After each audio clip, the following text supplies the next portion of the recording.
Good evening, everyone. Let's put our hands together once again for that sublime performance by Carmina Marquez.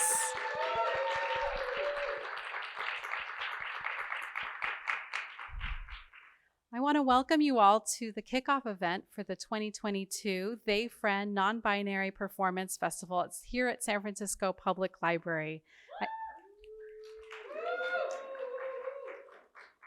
My name is Christina Mitra, she, her, hers, ella, and I'm the program manager here at the library for the Hormel LGBTQIA Center. We are the first and the only dedicated LGBTQIA space in an urban public library, and we have been so since 1996. I am so thrilled to host this fabulous evening of facilitated discussion and performances featuring both local and national non-binary artists. It's really, really amazing that you all are here and that we're here together. Thank you for making your way to the library on this Wednesday evening. A few announcements and thank yous before we get started. First of all, if you've never been here before, I invite you up to the third floor to the Hormel Center Reading Room, and also the archives, which are located on the 6th floor. We have close to 11,000 LGBTQIA books, journals, magazines, both very contemporary and super rare, as well as hundreds of archival collections, photographs, and more. So you can check out more information at our website at sfpl.org/LGBTQIA. We invite you to like and follow us at Queer SFPL on Facebook and sign up for our e-newsletter, which we curate every month. Promise you it will not clutter up your inbox. It's just a curated list every month of programs that we have, new book collections, things to read, and community partnerships. A few things that I'd love to invite you back to the library for. On December 10th, we are having a author and illustrator program with Laura Gao. She is a queer Chinese immigrant, and she's exploring the intersection of AAPI hate amidst COVID pandemic and coming out. She's a Chinese immigrant from Wuhan, China, and raised in Texas, and just exploring what it's like to have kind of messy roots, as she says. So flyers on the back and details again on our website. 2 other events coming up. This is really soon, Saturday, November 19th. Upstairs in the Hormel Center, we have a workshop with ABO Comics and Flying Over Walls. This is a way to connect with QIA, prisoners. So come learn the basics of writing with people in prison from 2 prison advocacy organizations in the Bay Area. We really invite you to be part of that. And we also have a new program called Zine Thing. If you love to make zines, or if you've never made them ever and you just want a chance to try and play, we invite you every, I believe it's second Tuesdays from 6 p.m. up on the 3rd floor of the main library. Finally, I'd really like to thank the Friends of the San Francisco Public Library. Their support helps make sure that the Hormel Center has amazing programming just like this, and also to the SFPL staff, specifically our media services team, which is here handling all the sound and video, all the things tonight, as well as our custodial service. They really make sure that live performance like this can happen at the library and shine. So let's give it up to them.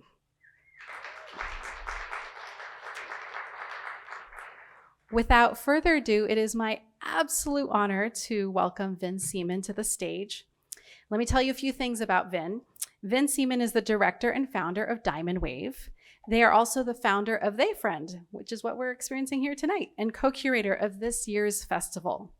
Vin is an interdisciplinary artist exploring queer identity and drag culture, who has been presented at the Stud, Brava, Counterpulse, Frameline, the Tank NYC, the Austin International Drag Festival, Satellite Art Show Miami, the National Queer Arts Festival, Atlantic Center for the Arts, and Yale School for the Arts.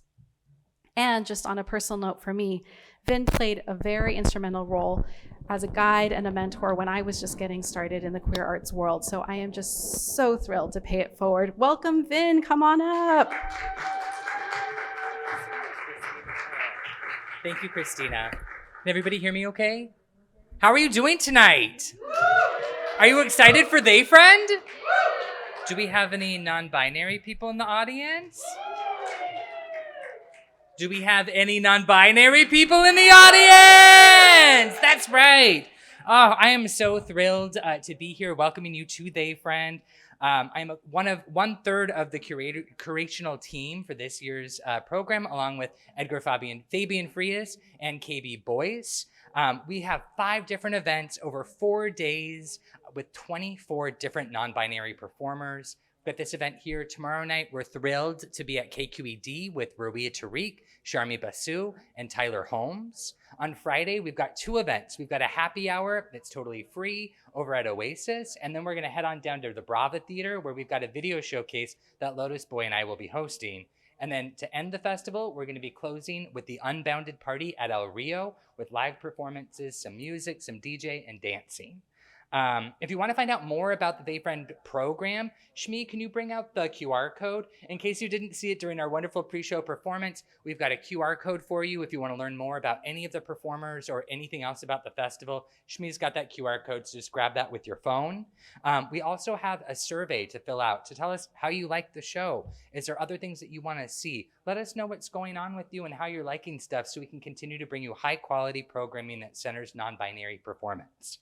Got just a couple more things, and then I'm excited to get the show on the road. Diamond Wave is a nonprofit organization. We are fiscally sponsored by Intersection for the Arts, and our mission is to bring you high-quality, dynamic, queer programming that provides an intersection amongst identities and bridges towards non-queer audiences as well. If you are interested in supporting us, you can make a tax-deductible donation. There we go. We have a QR code in the back. We also have some merch if you want to take a little piece of THEYFRIEND home with you. Lastly, I want to thank San Francisco Public Library, all of our wonderful artists tonight, our volunteers, and all of our funders. Again, more information about all of that in the program. And it is my pleasure to bring up your host for this evening. I'm just insuring, and I'm going to shut up and sit back and enjoy the show with you. So I'm really thrilled to bring out our host for the evening. They were a 2021 featured artist for THEYFRIEND last year. They are also an advisor, they're a host, and a participant. We're collaborating on a new project that will debut tomorrow at the KQED Featured Showcase. I'm pleased to introduce you to the kindest witch I know. Please welcome Edgar Fabián Frías.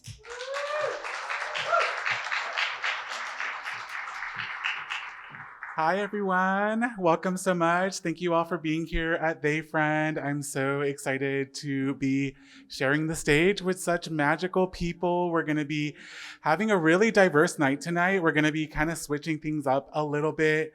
We're going to be starting off in a second with a land acknowledgement by Kenyon Sayers Roots.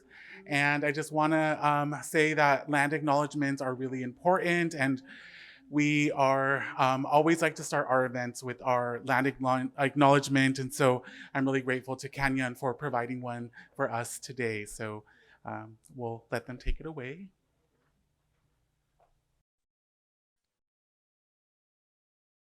Mishmin Tulhis, Conrakat Canyon, Coyote Woman, Sayers Roots. I am so honored and humbled to be, well, digitally present in this environment. It is so exciting to welcome you in a good way. It's so very important that we take a moment and ground ourselves. Here we are gathering THEYFRIEND and amazing beings and community members. I am Canyon Coyote Woman. I identify as Two-Spirit. I am of Indian Canyon Nation, and I am a Mutsun Ohlone California Indigenous relative who is honored to offer acknowledgement to the land and acknowledgement and recognition to truth and history about what does it mean to be in these spaces and places in this post-colonial era. And I find it beautiful that community comes together. My greatest goal happens to be attempting to be a good ancestor in training. My mother and my grandmother come from a matrilineal society, and they have taught me that when songs, ceremony, and dancing stops, so does the earth. I believe that. So I want to offer a little coyote song. A coyote song in the Mutsun language, the language of my ancestors. taking steps to relearn my ancestral language, both having been raised by community members who share songs, stories, and language, and honoring truth in history, learning from mentors, professors, teachers. It's been a painful journey to see how deeply impacted all of our communities are by colonization. And so with that energy, I want to remind people that when we honor truth in history, we can honor the past to shape the future. Right here, right now, I am acknowledging Yalamo. I invite you to say this word, Yalamo. I invite you to say Ramatush. By saying these words, you're acknowledging the first words and languages of the land. San Francisco, before it was known as San Francisco, has always been known as Yalamo. First language of the land, before English and before Spanish, Ramatush. By learning these words, by acknowledging these spaces, by recognizing the layers of history of how things came to be and who the first Indigenous stewards are, it's just one step. And so I encourage you to continue learning. Take some steps to decolonize and unsettle your mind. Let's start re-indigenizing our approaches to sustainable futures. And with that, I want to ground myself and offer a little coyote song. Because, hey, this two-spirited coyote just has to sing. So I am honored to be here. I am so happy you are here. I am so happy that the community continues gatherings like this and sharing art and beauty, dance and song, and just representation, inclusion, beauty, pain, all of the arts. And it's a form of storytelling, one of the oldest practices. Storytelling and sharing these lessons, sharing beauty, sharing creativity. We're in community. I find that really important. So, a little coyote song that as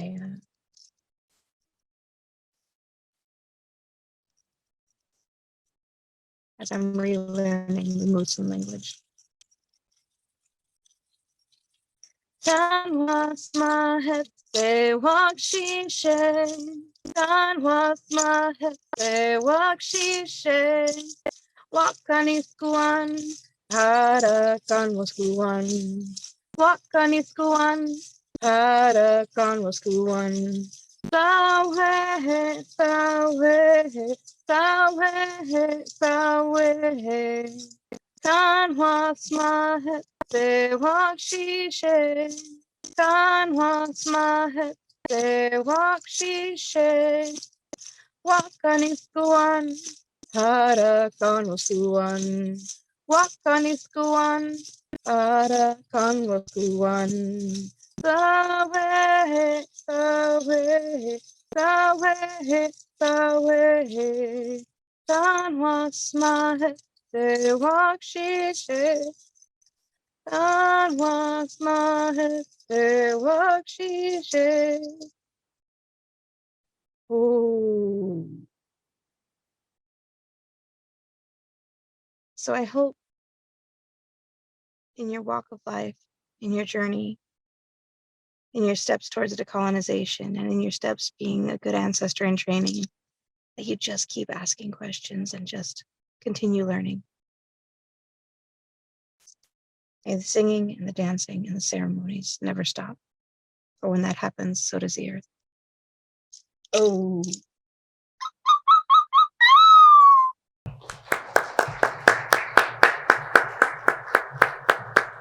Many thanks to Kenyon for that beautiful, powerful land acknowledgement. And I'm so honored to be here with all of you. This is going to be such a beautiful night. We're going to be having performance.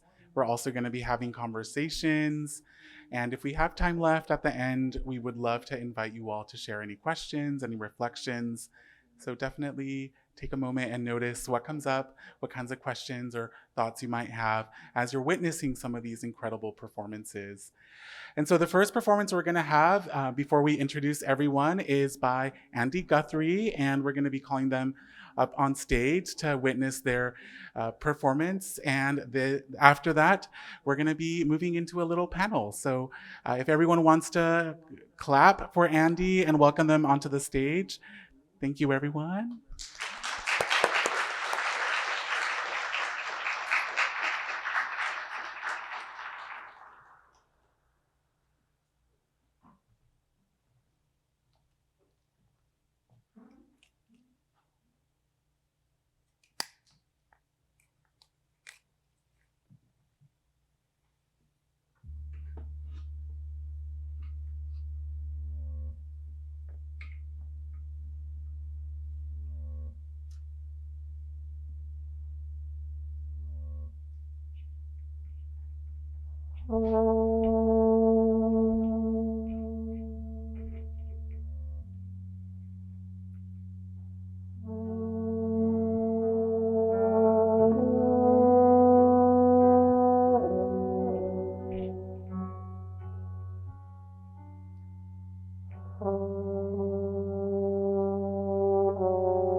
Strung out on the subway platform once again, late at night.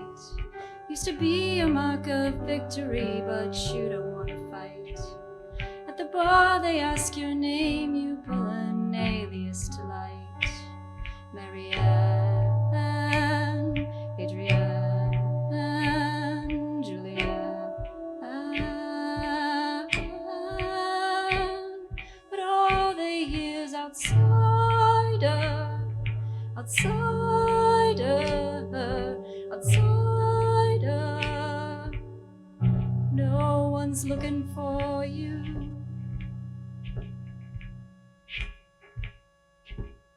Another day, another party with you passed out on the floor. And it sure looks like rock bottom, but you've been here before. Strangers calling for you by the name you gave at the door. Was it Harry or Larry or Carrie? To them you're just a cipher, a cipher, a cipher. They're not looking for you.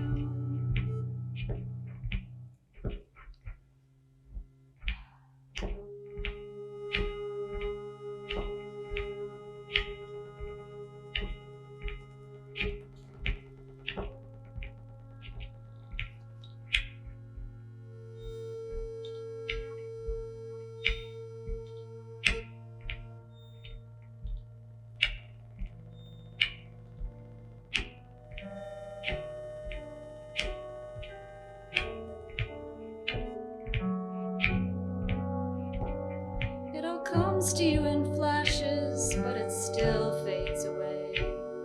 Who you are each given moment doesn't matter anyway.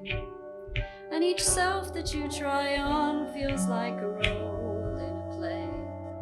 Be it Tyler or Skylar, Juniper.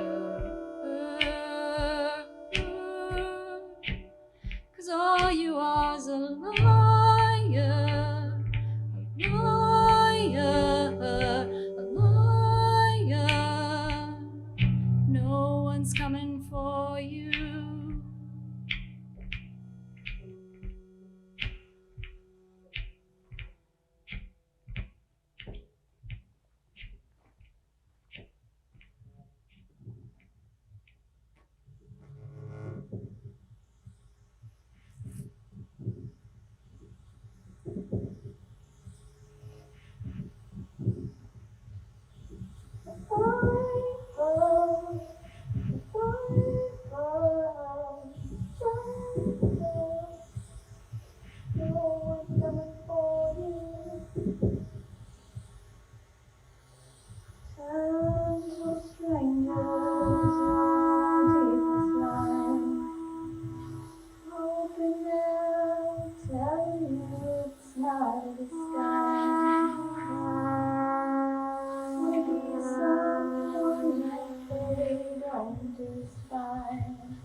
we get another round of applause for Andy Guthrie? Wow. Very looking forward to hearing them talk a little bit about their practice and about their work. And we're going to be starting to set up for our first part of the panel. And I'm going to be sharing a little bit more about the artists that we're featuring here tonight. And I'm going to be sharing their bios just so we can get to know them a little bit better.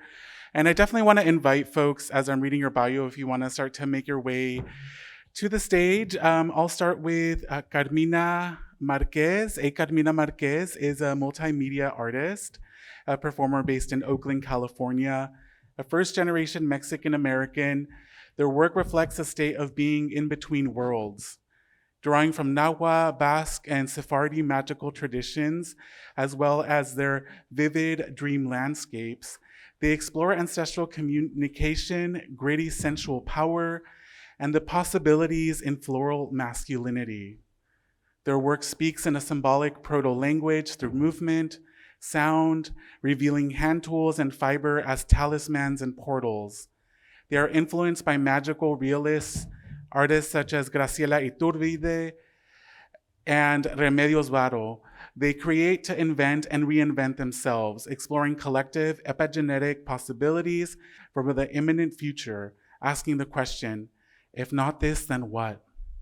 Carmina studied dance composition, vocal performance, and feminist philosophy at Bennington College. They have performed at LACMA, Red Cat, the Marciano Foundation, Counterpulse, and was featured in Siagua Si, Underground Underneath the Underground, and the Multiverse is Illuminated. Can we get a round of applause for Carmina Marquez?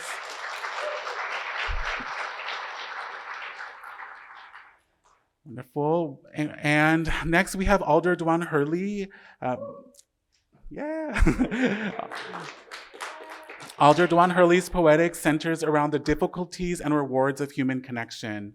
They began studying poetry during the pandemic, so poetry as asynchronous conversation became a key source of connection for them during the lockdown, when opportunities for connection were extremely limited.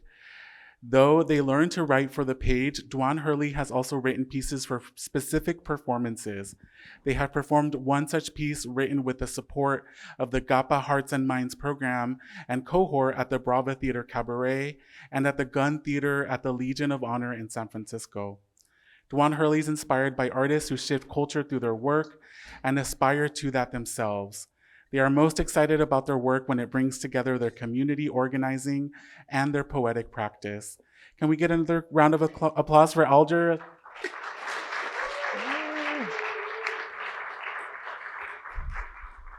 Wonderful. And Andy Guthrie, who you just saw, is an acoustician, composer, and French horn player living in San Francisco. They studied music composition and English at the University of Iowa and architectural acoustics at Rensselaer Polytechnic Institute, where they completed their PhD in 2014. Their music combines their knowledge of acoustics and contemporary composition/improvisation. Their electronic music has focused on exploiting the natural acoustic phenomena of unique architectural spaces through minimal processing of field recordings. Their composition has focused on the orchestration of non-musical sounds, speech in particular.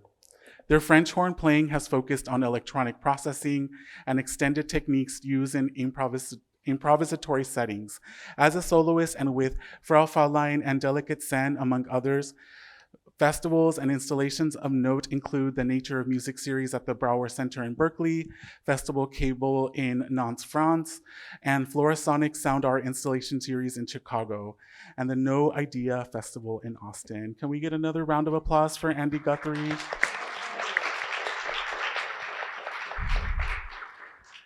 Thank you. So we're going to be transitioning into a panel, and I'm going to be moving over here. So we have a couple questions that we wanted to kind of just open up dialogue, and I definitely want to encourage you all to also speak with each other, and I'm going to be maybe asking questions, but also feel free to ask questions for each other as well if you have any that come up. But the first question I wanted to ask, just to like open this up, because this is a non-binary festival, I just wanted to see, is there a way that we can define non-binary? How can we define non-binary? And does art help us understand what non-binary is? So if there's any threads there that you want to connect with, definitely want to invite you all to share.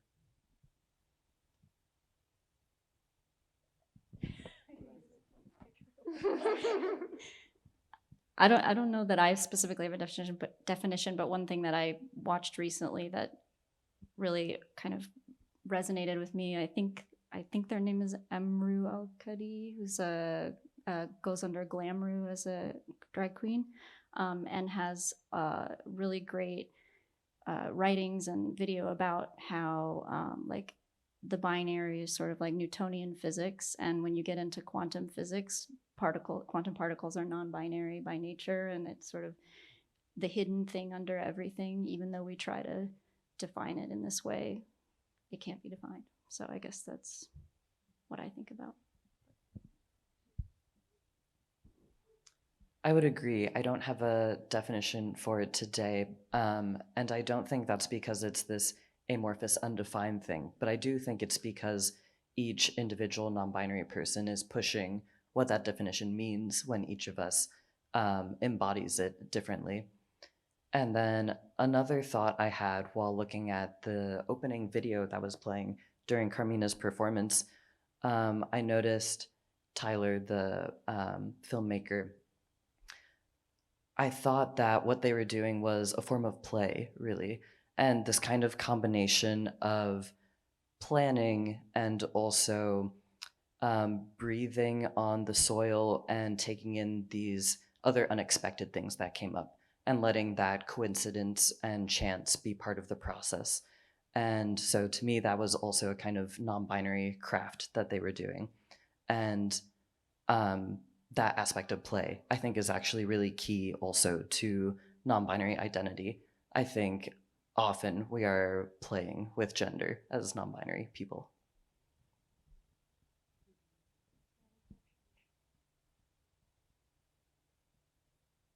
Well said. You have something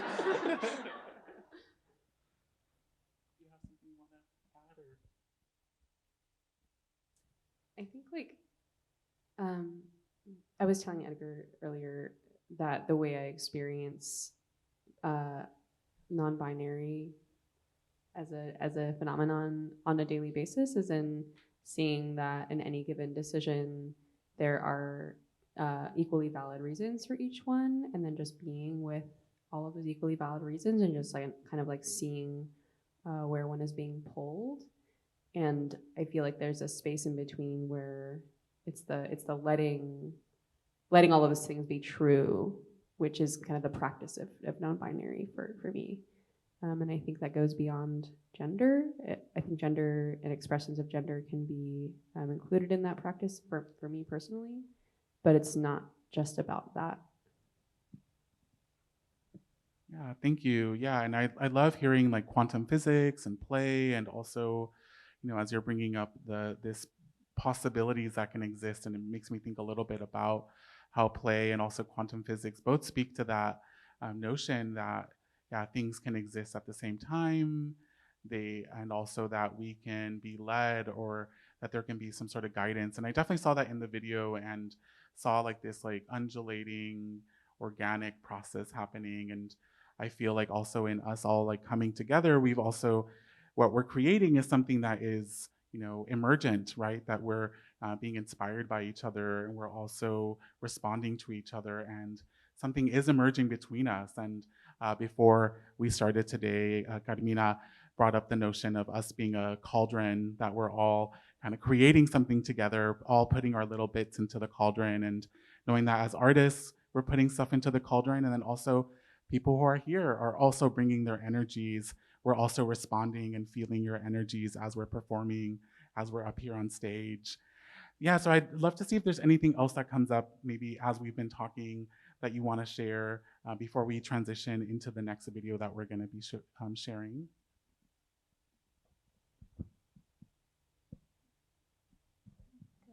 That we want to share? Yeah. Is there anything else that comes up? Well, I was thinking of what you were saying, Carmina, about how multiple things can be true in a concept of non-binary, and how it's not always related to gender in a sense, but can be. And so I wonder how you two approach that in your craft. I think one thing that I like to do in my poems is to assert something and then a couple lines later, like counter assert it, and then have both of those things be true in the same poem. And in kind of creating that paradox, I think it invites someone to think about how both things that are seemingly opposing could be true at once. And so I was reminded of that. Yeah, that's really cool. I think for me, I only came out like a little over a year ago, so the concept of creating art as an NB person is sort of newish to me. And I think looking back and realizing like a lot of the work that I've did before this, I was very interested in natural objects or forms, taking those sources and obscuring them so that they're not immediately obvious what they are, or finding these abstracted patterns or forms in them and turning them into something else. A lot of transformation, a lot of hiding and showing kind of, and I'm realizing now how non-binary that is, but I didn't know that was what I was doing. But ironically, now that I'm out, I feel like I'm more driven to do things that are more overt and obvious. Like this is the first time I'm doing things with lyrics, for example. So it's kind of funny that as I figured that out about myself, it got easier to be more expressive narratively. I don't know, anyway. But. Well, yeah, I feel like that what I noticed most about, like, or what I was connecting with about your piece were the lyrics, and like I just felt very immersed in this world that it was painting. So it was interesting that that's the most recent thing that's emerged for you. And I also think like, I think we're going through not only like individually transforming, like you're saying, and realizing like how gender binaries don't serve most of us in all of the ways.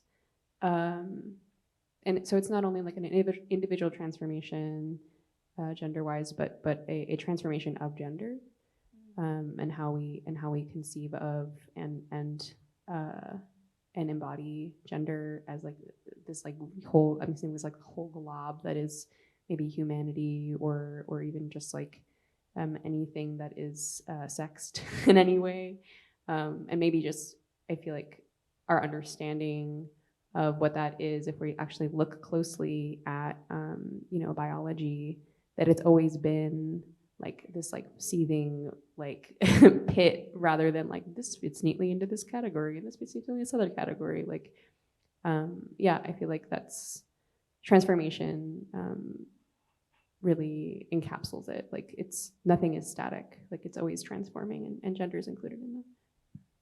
Yeah, I would say one of my favorite literary works that I bring out a lot, especially when I'm working on things, is Ovid's Metamorphosis. And like I'm reading it now with new eyes, and there's just so much like freedom in that work when you see this person who's suffering and then they get to like turn into a bird of some kind or a tree. And I was always like, oh, I want to turn into a tree. I mean, I don't want the stuff that happens first, but just I don't know. It's like really nice imagery. So. Yeah, thank you so much for sharing that. I love the way that you're, connecting the personal to also the communal and the collective. And in the second part of our panel, we're going to be talking a little bit more about the communal, the collective, the cultural. And I really feel like it is really profound that through play, through the practices that we're discovering, co-creating, and also imagining into existence, that we're also creating culture. We're creating a change and speaking to something much larger that's happening, something that, I think we're waking up to or re-remembering again, right? As a lot of cultures have seen the world through different lenses. And I think that's like really reminds me of the land acknowledgement as well, of what it means to decolonize and to really be able to understand the world through a different perspective. And Yeah, I am excited for us to come back and talk in a second. We're actually going to be transitioning into watching a video, and I'm going to share a little bit about the artists who submitted their video here in a moment. But I'd love to get a round of applause for the panel here for the first part. Thank you.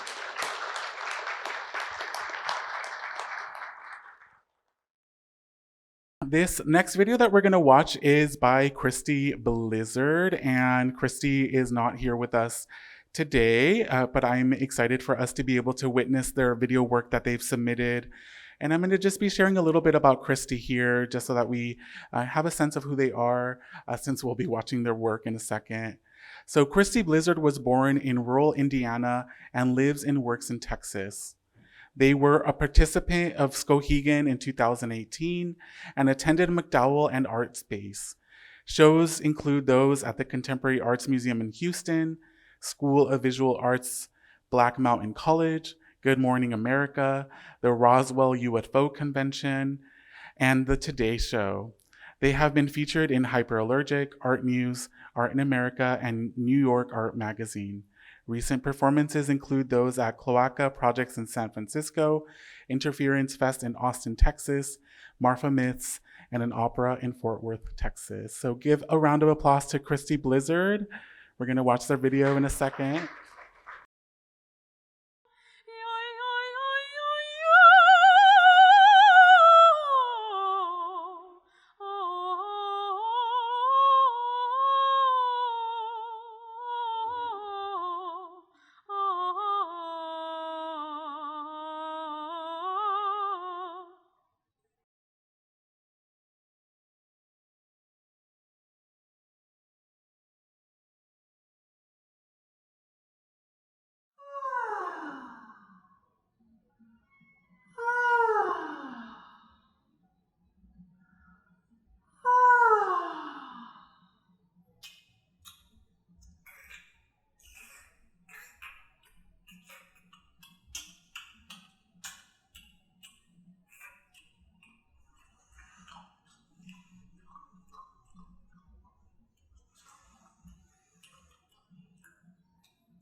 Guten Abend, gute Nacht, mit Rosen bedacht, mit Näglein besteckt, Stuf unter die Deck.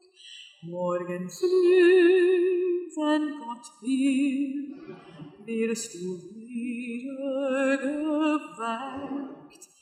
Morgen früh, wenn Gott will, wirst du wieder geweckt.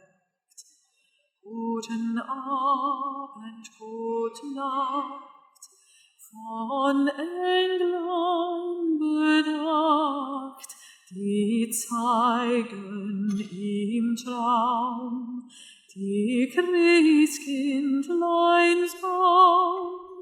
Schlaf nun selig und süß, schau im Traums Paradies. Schlaf nun selig und süß, schau im Traums Paradies.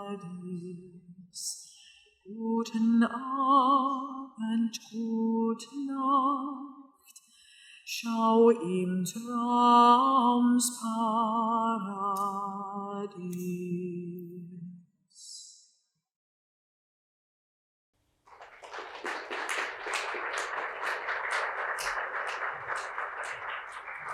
So I forgot to mention the name of this video that we just saw. It is called Let My Body Eat the Sun. And again, can we get a round of applause for Christie Blizard?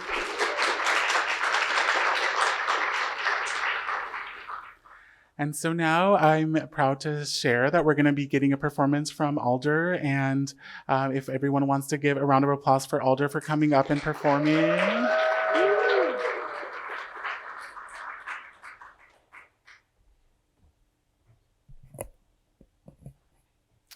I recently changed my name, and I'll be sharing a piece about why called Naming Myself.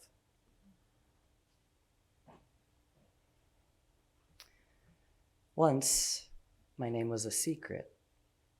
I held it close to my heart, as if it were a newborn, the softness of its still-forming skull, like the softness of my still-forming identity, malleable in the palms of cupped hands. Vulnerable to the crushing force of a careless world. And by careless, I mean a world that couldn't care less about a trans person finding their way out of cisness, about a trans person naming themselves as such, about a trans person naming themselves. I've gone by every name for me but my own. Girl, woman, daughter, model student, model minority, reserved, quiet, shy, silent. I let them call me names, beginning with the first, on the day of my birth, that announced who I was supposed to be. And even though it was given to me, I felt it was someone else's. Back then, I had a name that misled. If it had misled you into thinking you knew me, misled you into thinking of me as a soft-skulled baby, misled you into thinking of me as a girl, I couldn't have blamed you. It misled me too. The name told me I was a girl. The name told me I wouldn't outgrow that baby. The name let me answer the question, who are you? So that I never had to answer the hardest of questions. Who am I? Mathematicians debate whether math is discovered or invented. They invented an I, called it imaginary, yet saw its real ripples in the realm of real numbers. And didn't we do the same? Invent an imagined I. Discover how the way we see ourselves shapes the way we be ourselves. They invented a name for zero, a name for infinity. And only in naming what already existed could zero take its place in equations. Could infinity be approached? Could they interact, become part of math? I'm saying I already existed. But I had to invent a name for myself to discover how I fit into the equation, how I could interact, how I could belong. Changing a name is not like peeling off a name tag and sticking on a new one. It's not like exchanging the waist-length wig for the chin-length bob, not like wearing fewer dresses or higher heels or fewer florals or bolder brows, unless a new self comes out with each of those changes, unless you come out through each of those changes, and then changing a name is just like that. How do I know a different name means a different self? I changed my name and no one recognized me. I put on a new name like the perfect wig, and that difference hid the sameness of my face. I look like me, I thought, and that's exactly why I wasn't recognized. While my name was a secret, I referred to myself one way. Everyone else referred to me another. I saw one self. Everyone else saw another. I hadn't been seen before. I hadn't been known before, least of all by me. And how do you name what you don't know? I was an unknown. But we give unknowns names too.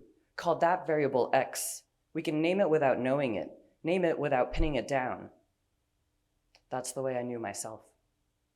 Just enough to name, not enough to pin down, like a butterfly in a glass case. Besides, I was never a caterpillar turned butterfly anyway. My transformation wasn't a matter of developing, it was a matter of delving within. If anything, I was a flower turned fig, a clam turned pearl. A butterfly returned to the chrysalis and reemerged a monarch, returned and reemerged an emperor moth, returned and reemerged decked out in royal new colors because we're not limited to one transformation. Changing my name once doesn't mean I can't change it again, and again, and again. Who I am is an ongoing discovery. But who I am is no secret. I can tell you who I am. I've named myself. My name is Alder. Thank you.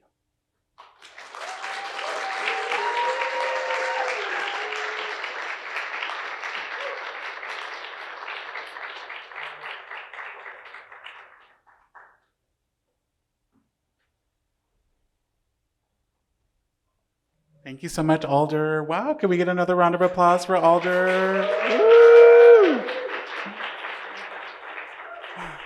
I got chills. Wow.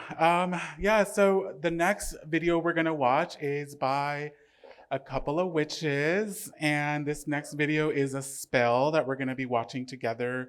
And these two witches are known as the Living Altar. The Living Altar is a ritual and performance art project of the multimedia artists and community witches Kiki Robinson and Ilva-Mara Radisverix. As queer and trans witches of Romani heritage, we seek to embody a faithless devotion to life in support of collective liberation through our art and ritual. We feel that the work of the witch is to disrupt and transform the circumstances of culture, and the work of the artist is to document and synthesize the potential of these disruptions and transformations. We see the work of the witch and the artist to account for, divest from, and dismantle systemic oppression from our altars, art, and magic, while tending pathways of joy, wellness, and hope across all timelines within community and ourselves. We commit to embolden the inherent magic of community through ritual performance and magical art practices. So everyone, please give a round of applause to the Living Altar. We're gonna be watching one of their videos right now, one of their spells. Thank you.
So can we get another round of applause for the living altar for that powerful spell that we just witnessed? So we're gonna be inviting the artist up on stage again, and we're gonna be having the second part of our panel. We're gonna be having another discussion, and definitely keeping in mind some of the performances and videos that we just saw. I'm gonna again move over here.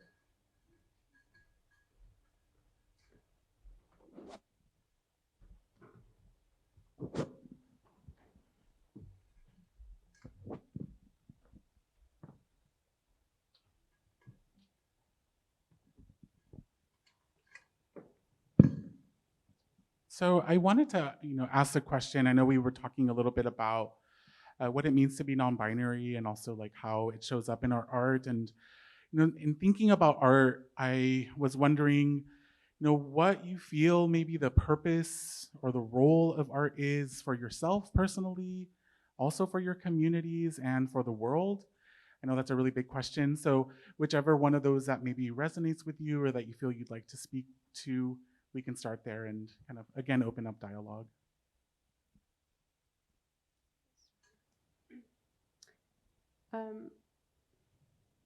Something that I was thinking about in preparation for today was that we can't get anywhere new if we try to figure everything out using discursive thought. And that to me is where art and ritual and just being comes in. And I think what we call the arts are these really deep tools that we've developed over eons to to really explore something and to really be present. And I think that's something that that carries through still. And it's one of the few ways, speaking of witches and magic, it's one of the few ways that I feel like in a secularist society that we're able to still commune over something in a very evocative way. I feel like, Edgar, you've talked about this at length. But just I feel like there's witnessing a piece of art, hearing a song, can transmit information beyond that can kind of circumvent the sort of cemented ideas that are kind of like reiterated for the status quo. So I feel like there's ways to get around that, and one of those is art and ritual. I agree with that, thinking about it as these tools that we've developed over many, many generations. I think that art can't be translated perfectly. I think having a performance piece or a poem or a video, I think that form, that piece of art is the only way to communicate the specific thing it's communicating. Because if it could be perfectly translated, then we would just have the translation and we wouldn't have the need for the art. And I think that's impossible, as you were saying, with not everything can be done through discursive thought. And that also makes me think about the role of art as our way to first imagine, because we can't change our world ahead of imagining what a different world will be like. And I think art is one of the ways, maybe one of the primary ways, that we begin to imagine that different possibility.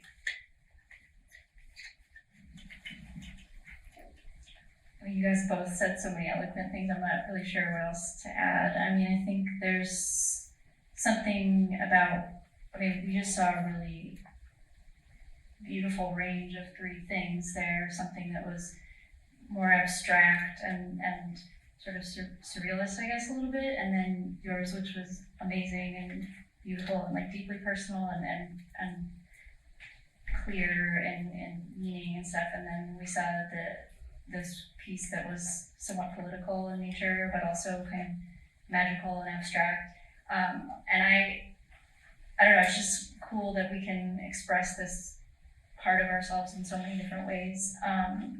But I spent a lot of time kind of being kind of allergic to art that was deeply programmatic or narrative or political, because I thought it was like, I don't know, not elite enough or whatever. And I'm coming out of that now. I'm very glad. But I think at the same time, I was still really drawn to works that had this sort of personal piece to it. Like, I think, you know, I'd go see all these like hardcore minimalist works by like Donald Judd or somebody, but then, you know, I'd learn about or see works by like Ana Mendieta and Valley Export and Adrian Piper, kind of on the other side of the museum, but it's got this similar minimalist abstraction, but very personal at the same time and very centered in the body. And like, I find that really interesting how you can put those two together. And I don't really know what my conclusion is, but I guess that's where I see the role of it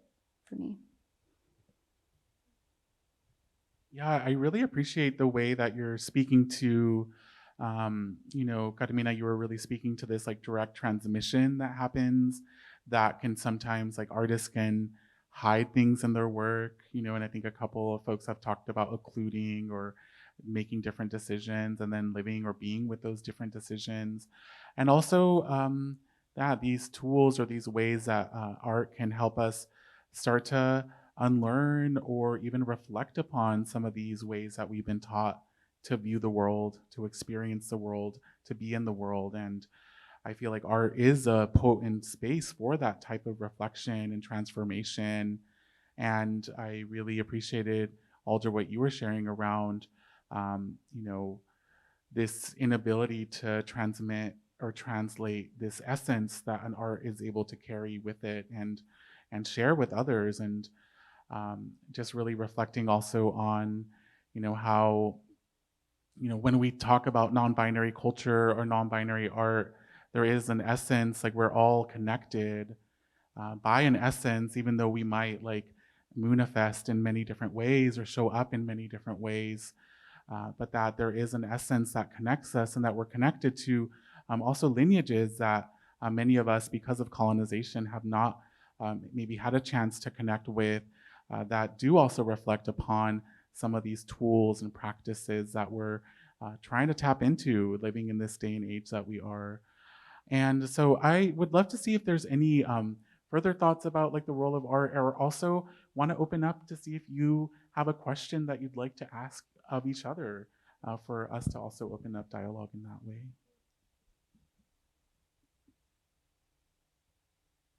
I think something else I would offer about what is the purpose of art. For me personally, I think I'm often looking for some kind of experience, especially an emotional experience from art.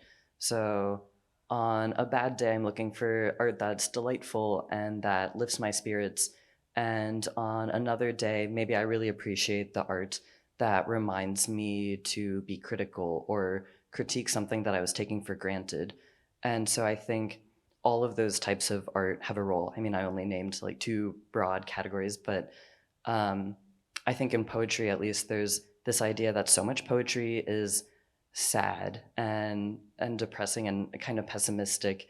And I think all of that has a role. And also there's more poetry that's joyful and full of gratitude and delight. And that can often be harder to write because I think a lot of us are trained to think critically and to really focus on all of the aspects of our current world that are falling apart. But then there's also, I think, a role for like these happy, lighthearted pieces of art as well. And I think I look for that in music and in fiction and in other literature often. And that's one thing that I look for in art personally. And I'm wondering if you two have like a personal connection to art that isn't necessarily about maybe a grand purpose of art.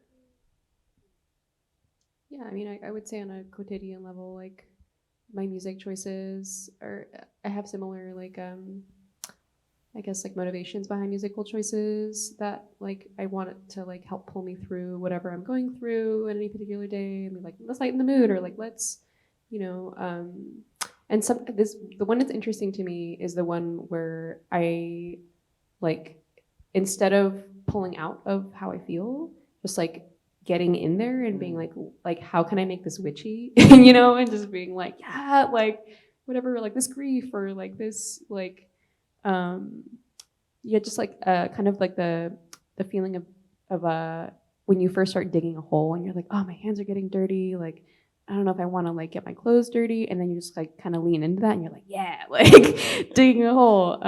So I feel like not just music, like any kind of art that feels like digging a hole to me. I feel like if there's a certain mood I get into where I'm like, yeah, let's do this, and like actually really explore this space. Like to me, this last film was kind of like that, both in its aesthetic and also in its like symbolic meaning. And just kind of like, for me, like reflecting on like my Stockholm syndrome to what the American flag represents, being like, I live here, but also like that's like something that's been imposed onto here, whatever here is, you know, and like kind of letting go of, you know, like starting to like detach this like very sticky octopus that is like America. You know, and like I like that they were like braiding the limbs on this like America creature. It just became something else. Which is kind of interesting. Yeah, I want to ask Andy, what, yeah, I guess like who is your personas that you're inhabiting in your piece, and like yeah, maybe speak more upon that. Yeah, I mean, God, it's a little embarrassing actually, because like the image, so I have a tendency to like hyperfixate on things, and that's actually something that I am really drawn to in other people's art. And what I like to do in mine is I really love when someone just like hooks on to this particular object, I kind of spent 2 years obsessed with deep sea glass sponges, and like was obsessively like 3D printing them and things like that, and just kind of, then it was gone one day. I mean, it'll come back, but I just like, I love when you see someone's art where they've just really gone down a rabbit hole and created this thing that's very immersive. And so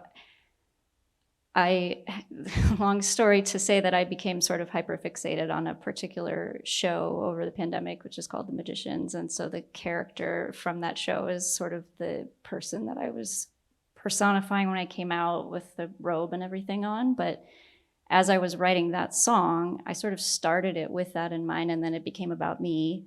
And then it became about how, because I actually wrote it before I came out, and like, I don't know if I clearly knew sort of what was happening, but it didn't like, and so I kind of came to understanding it by writing it. And so that's sort of how it merged more with who I am and what my persona is, just like kind of not like just me, I guess. So you said it a lot better in your poem, but like that there's just like that thing that you always know is there and nobody else sees it.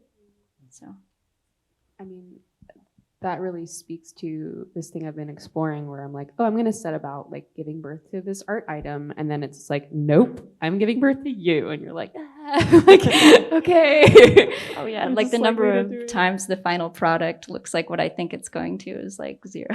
So yeah, I really love this idea that art is a place, like, you know, like a whole, or also, you know, art being a place where we can imagine or create ourselves or create our reality. And really also sitting with how art is also a place where we can transform our emotions or be with our emotions or transmute our emotions. And art is definitely a resource that we can lean into. And it doesn't mean that we have to show our art. Sometimes it feels good to show it, but sometimes when it comes out a certain way, or when we realize that it's really more about the process too, that's also really important for art making as well. And I'd love to see, do we have time for any questions? I want to do a time check. Yeah, we do. Okay. Yeah, so if we have a couple of questions, I saw a couple of hands maybe going up. I know we have a mic that we can send out to folks. And yeah, there's a person in the back. If you want to raise your hand, I would love to hear a question.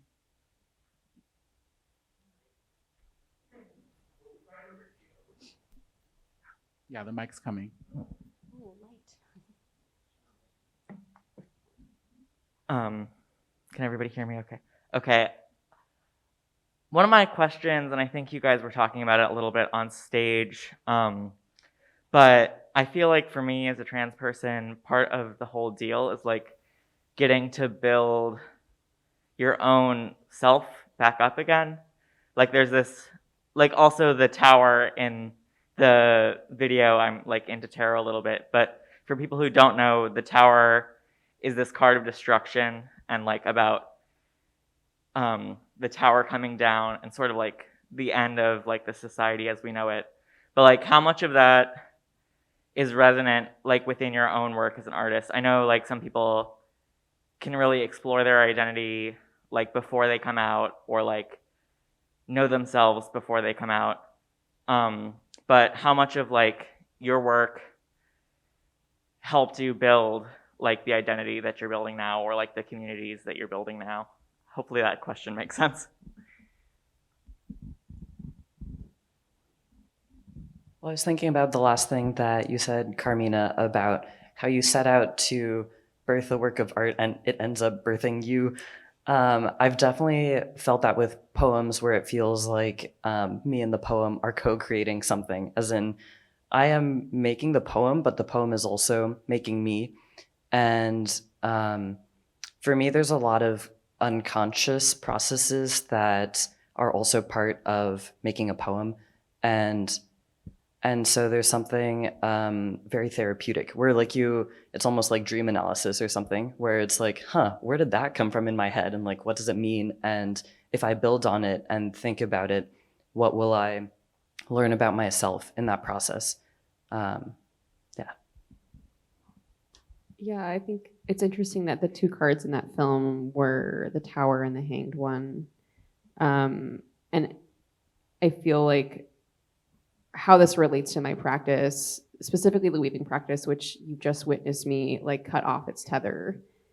So I no longer right now have a weaving practice, right? So I'm in this like hanged man, hanged one place right now, but also like the specific practice of backstrap loom weaving, which is indigenous to Turtle Island, is a way of, it can be interpreted as like building a tower to the stars, and like through like, instead of a pole, like usually it's tethered to a tree, and like you ask the tree to help you like bring down the stars, and you anchor it with your hips to create like what is in between, which is to me an analogy for life, like the weaving itself, like between the stars and the like underworld lord that eats all decay, like is this like refracted rainbow that is life itself.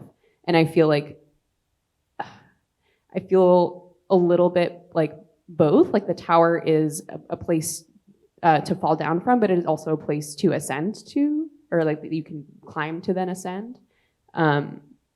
It's an interesting duality, and I feel like I don't have a way to wrap that in, but something about our conversations about art feel like that's leading somewhere.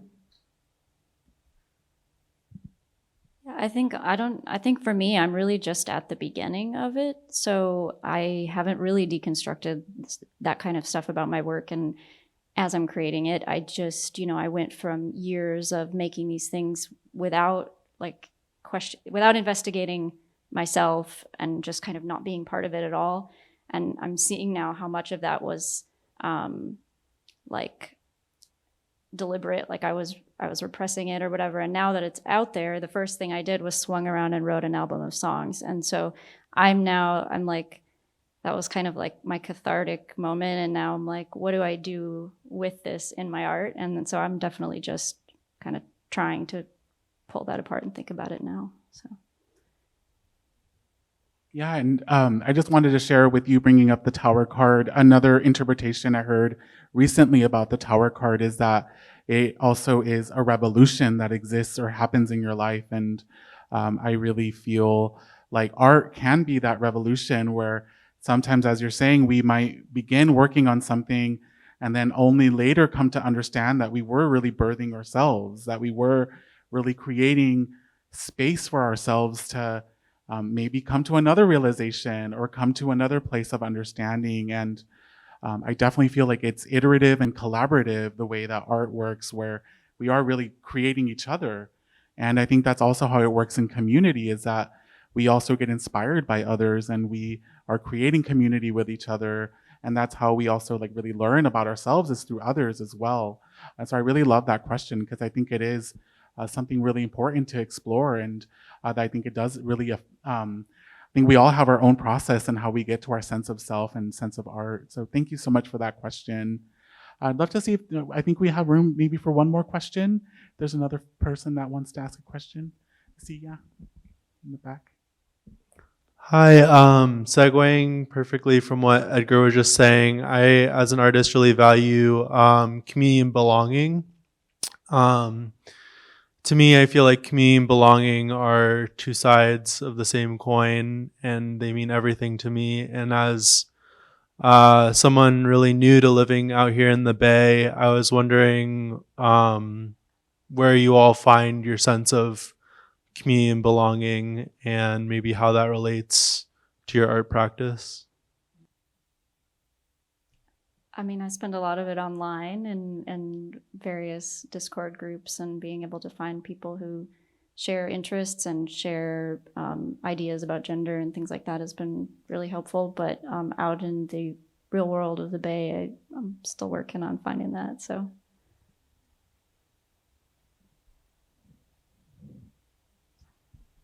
I think about belonging as something that I'm, and community, something that I'm working to create for myself. And I think about creating belonging for myself in the Bay as through community. So by building relationships, then maybe I will belong. And I have found that in the Bay, in part through an org called Lavender Phoenix, which is for trans and queer Asian Pacific Islanders. And some of them are here, which is lovely. And I never realized before that group that I could bring like these multiple identities that are very important to who I am could be together in the same space. I didn't have to choose one over the other. And for me, that has related to my art, because actually the first public reading that I ever did of my work was at a Lavender Phoenix event. And it was a vigil. And maybe I spoke to this earlier in our conversation, but at that vigil, I felt like my art could create an experience or hold a space. And so when how to put it, it was so important to me to be part of that vigil in that community gathering, because it felt like my art could hold a space for people in that community to grieve. And so for me, that was a point of my art and my community being in sync and having their purposes really aligned. And so I think that is like all I can ask for from my art. Yeah, when you first asked that question, I really drew a blank, because I feel like, I mean, I moved here right before the pandemic, not right before, like, yeah, maybe a year or so or two, year and a half before the pandemic. And then since then, it's just been like very like closed up, just very slowly opening. But one thing I will say, aside from like finding specific people and, you know, turning into friend groups that are like, you know, a crucible, is the Bay Area Black and Brown Punk Fest, of which there have been 3, brought me here. And I was like, when I first went, a friend of mine invited me up before I lived here. I was like, this is the audience that I want to make work for. And I mean, I don't think it's a coincidence that, you know, the names of it have been The Universe is Lit, The Multiverse is Illuminated, you know, the 143rd Dimension in the last one, because it really is like kind of both or many things, including like prioritizing you know, femme and trans and, you know, Black and brown voices, primarily in music, but also like in multimedia, like in painting and performance art. And it wasn't until the third iteration of it that I was like, okay, I have something to offer. And I feel like that was the first space that I ever witnessed and co-created that could actually like hold the entirety of how I wanted to interact in a fest space. And yeah, it was really meaningful to find, and I feel like it's pretty unique to the Bay Area. Yeah, and I actually had the honor of performing at the first of these festivals, and this was like a few years ago, and definitely agree that art is a space that does bring people together, and so I really do want to shout out to all the incredible folks who are creating community with art, and I definitely want to shout out to this amazing festival too for creating community here, and also, as folks know, we have many more events for the rest of the week where we can meet other folks too and connect with other trans, non-binary, gender expansive folks as well. And so I just want to thank you all so much, and thank you to the artists and panelists for today for sharing so much of your work and your words and your wisdom. And thank you all so much for being such a generous audience as well and for asking your questions too. So we'll stick around if folks want to chat for a moment, but I do think we have to leave at some point soon because they close in a little bit. They're going to kick us out? No, they're not. No. We're slowly going to be wrapping things up, but here, let me come up to the front and just say thank you all so much for your perspectives, your thoughts on everything, for your audience, again, for, as Edgar said, being so generous. Yeah, we're just going to wrap it up here. I'll come up and say hi. Ooh, there we go. We got it. I got it. Thank you for coming out. As Edgar said, we have 4 more events. So if you liked what you've seen here, you want more non-binary belonging, you have 4 more opportunities. Tomorrow at KQED at 7 o'clock. Friday at Oasis, we're doing a free non-binary happy hour, so come on there. That one is 21 plus though, just so you know. After that, Lotus Boy and I are gonna be hosting down at Brava for a video night, and then we'll wrap up with Unbounded, our closing night party at El Rio with live band, live music, some drag performances also hosted by Lotus Boy.